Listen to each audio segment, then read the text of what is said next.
भारत रत्न और दादा साहब फाल्के जैसे अवार्ड से सम्मानित सुर कोकिला लता मंगेशकर इंडियन सिनेमा जगत में पिछले 7 दशकों से अपनी आवाज से लोगों को दीवाना बना रही है।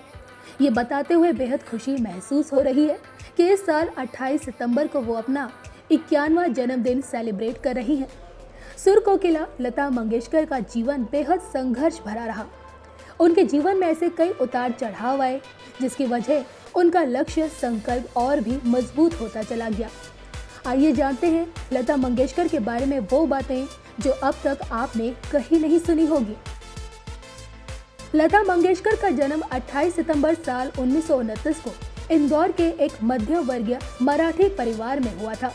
उनके पिता पंडित दीनानाथ मंगेशकर एक क्लासिकल सिंगर और थिएटर आर्टिस्ट थे। लता मंगेशकर 3 बहन मीना, आशा, उषा और एक भाई हृदयनाथ में सबसे बड़ी थी और इसी वजह से घर की जिम्मेदारी भी उन पर थी। बेहद कम उम्र में ही लता जी ने अपने पिता से संगीत की शिक्षा लेनी शुरू कर दी। उन्होंने अपने पिता का गायन सुन सुनकर ही संगीत सीखा था और स्कूल जाने की उम्र में वो बच्चों को संगीत सिखाने लगी। लता की पहली कमाई 25 रुपए थी जो उन्हें एक कार्यक्रम में स्टेज पर गाने के दौरान मिली।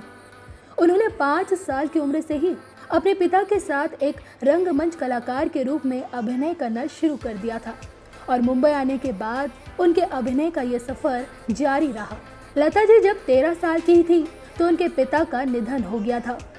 उसके बाद से घर की जिम्मेदारी और भाई बहनों की देखभाल करने के लिए पैसे कमाने वो निकल पड़ी।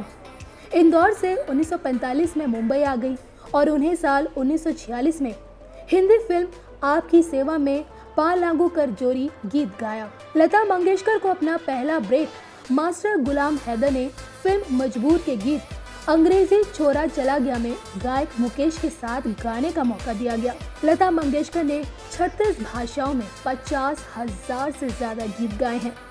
लता को अपने सिने करियर में मान सम्मान बहुत मिला।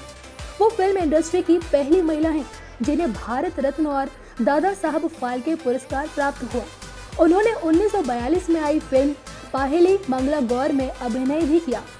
लता ने 10 फिल्मों में काम किया था जिनमें पाहेली मंगला गौर, बड़ी माँ और जीवन यात्रा प्रमुख है। बचपन के दिनों में उन्हें रेडियो सुनने का बहुत ही शौक था।